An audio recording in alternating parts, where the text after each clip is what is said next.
நம்ம பாசிட்டிவான அவார்ட்ஸ்ல பாசிட்டிவாவே போயிடலாம் சார். பிடிச்ச விஷயமே சொல்லிருங்க சார் நீங்க. சார் பிடிச்ச விஷயம்னா நீங்க திருப்பாச்சி படம் பார்த்துருக்கீங்க. ஆனா அந்த கதையை என்கிட்ட சொல்றாரு. அந்த கதையை என்கிட்ட ஃபர்ஸ்ட் டைம் சௌத்ரி சார்கிட்ட சொல்றாரு.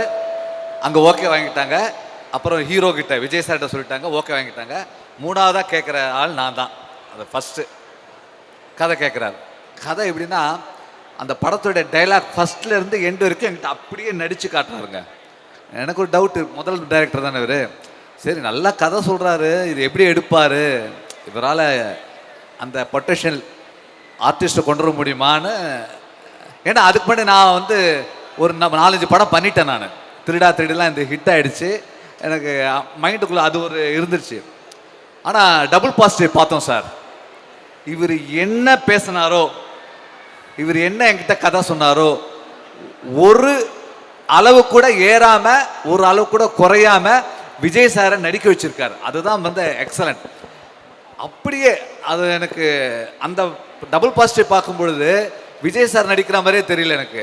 பேரரசு என்கிட்ட சொன்ன கதையை அப்படியே அவர் பண்ணியிருக்காரு. அப்போ எந்த அளவுக்கு அவர் ஒரு ஆர்டிஸ்ட்டை வேலை வாங்கியிருக்காருன்றதை நான் உண்மையாக பார்த்து ரசித்தேன். அதுதான் எனக்கு இன்னும் நான் வியந்து கொண்டு இருக்கிற ஒரு விஷயம் அவர்கிட்ட. Super sir, super sir. ஃபைனலாக ஒரே ஒரு கேள்வி சார்.